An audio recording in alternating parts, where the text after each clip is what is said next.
Hello friends, हम देखेंगे commonly used ivy fluids in hospitals and clinics.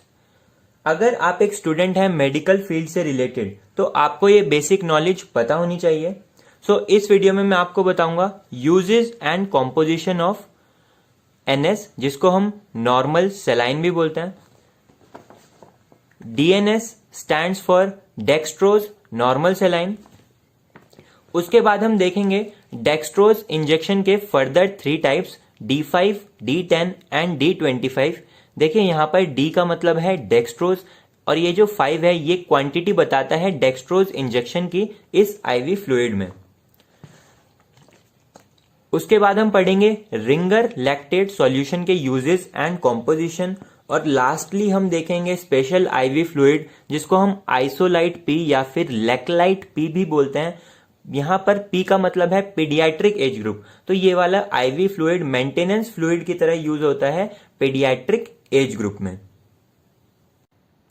यहां पर हम जितने भी आईवी फ्लूइड्स देखेंगे वो सारे 100 ml, 1000 ml, 500 ml की पैकिंग में अवेलेबल होते हैं। फॉर एग्जाम्पल यहां पर जो हमारे पास नॉर्मल सेलाइन है वो 100 ml की पैकिंग में है और हमारे पास जो डेक्सट्रोज नॉर्मल सेलाइन है वो हमारे पास 500 ml की पैकिंग में है। पर हम जितने भी आईवी फ्लूइड्स पढ़ेंगे वो उनकी कॉम्पोजिशन हम 100 ml में पढ़ेंगे, स्टार्टिंग विद नॉर्मल सेलाइन। देखिए सिंपल लैंग्वेज में समझते हैं, ये है हमारे पास 100 ml नॉर्मल सेलाइन। इस 100 ml नॉर्मल सेलाइन में 0.9 ग्राम होगा NaCl सोडियम क्लोराइड और रिमेनिंग पोर्शन क्या होगा, वाटर। और ये वाटर सिंपल वाटर नहीं होता, हाई क्वालिटी डिस्टिल्ड वाटर होता है विदाउट सिग्निफिकेंट कंटैमिनेशन, जिसको हम बोलते हैं वाटर फॉर इंजेक्शन। तो देखिए आप अगर इस पैकिंग में देखेंगे यहाँ पर लिखा भी है each 100 ml contain sodium chloride 0.9 gram and water for injection QS। अब ये QS क्या है? QS stands for quantum satis. Quantum satis का मतलब होता है amount which is enough. Next हम देखेंगे नॉर्मल सेलाइन के यूजेस। फर्स्ट यूज है इसका यूज्ड इन डिहाइड्रेशन। तो अगर वॉमिटिंग या फिर डायरिया का पेशेंट आता है तो डॉक्टर उसको नॉर्मल सेलाइन आईवी इन्फ्यूजन देता है। क्यों? वॉमिटिंग और डायरिया में फ्लूइड का लॉस हो जाता है बॉडी से और इलेक्ट्रोलाइट इम्बैलेंस हो जाता है। और यहाँ पर क्या है हमारे पास इलेक्ट्रोलाइट्स एंड वाटर, तो फ्लूइड रिप्लेसमेंट और इलेक्ट्रोलाइट बैलेंस को मेंटेन करने के लिए हम नॉर्मल सेलाइन का आईवी इन्फ्यूजन देते हैं। हाइपोनेट्रीमिया के पेशेंट में भी नॉर्मल सेलाइन दिया जाता है बिकॉज यहाँ पर हमारा सोडियम है। मोस्ट इंपॉर्टेंट चीज़ जो आपको याद रखनी है वुंड वॉशिंग के लिए, अगर इंजरी ज़्यादा है तो हम नॉर्मल सेलाइन का यूज़ करते हैं वुंड वॉशिंग के लिए and it is also used as vehicle to give injections. जो हमारे कंसनट्रेटेड इंजेक्शंस होते हैं या फिर जिन इंजेक्शंस को हमें स्लो आईवी देना होता है तो हम क्या करते हैं, नॉर्मल सेलाइन में उस सिरिंज की हेल्प से उस इंजेक्शन को ऐड कर देते हैं, देन ये नॉर्मल सेलाइन हम पेशेंट को दे देते हैं। Next we have dextrose normal saline, जिसको हम शॉर्ट में DNS बोलते हैं। कॉम्पोजिशन देखते हैं, इजी लैंग्वेज में समझते हैं। ये हमारे 500 ml का DNS है। अगर हम 100 ml DNS की बात करते हैं तो 100 ml DNS में होता है 5 ग्राम डेक्सट्रोज, सोडियम क्लोराइड होगा 0.9 ग्राम और रिमेनिंग पोर्शन होगा वाटर फॉर इंजेक्शन का। इससे पहले हमने नॉर्मल सेलाइन देखा जिसमें हमारा सोडियम क्लोराइड था और वाटर फॉर इंजेक्शन था। यहाँ पर एक एक्स्ट्रा कंपोनेंट ऐड हो जाता है, वो है डेक्सट्रोज। आपको यूजेस में जो मोस्ट इंपॉर्टेंट याद रखना है वो है DNS is used as maintenance fluid. Maintenance fluid क्या होता है? वो फ्लूइड जो एनर्जी भी प्रोवाइड करेगा, फ्लूइड रिस्टोर करेगा और इलेक्ट्रोलाइट बैलेंस करेगा। तो एनर्जी हमारी डेक्सट्रोज से मिल जाती है, मतलब ग्लूकोज से मिल जाती है। Fluid replacement water for injection से हो जाता है और इलेक्ट्रोलाइट बैलेंस सोडियम क्लोराइड से हो जाता है।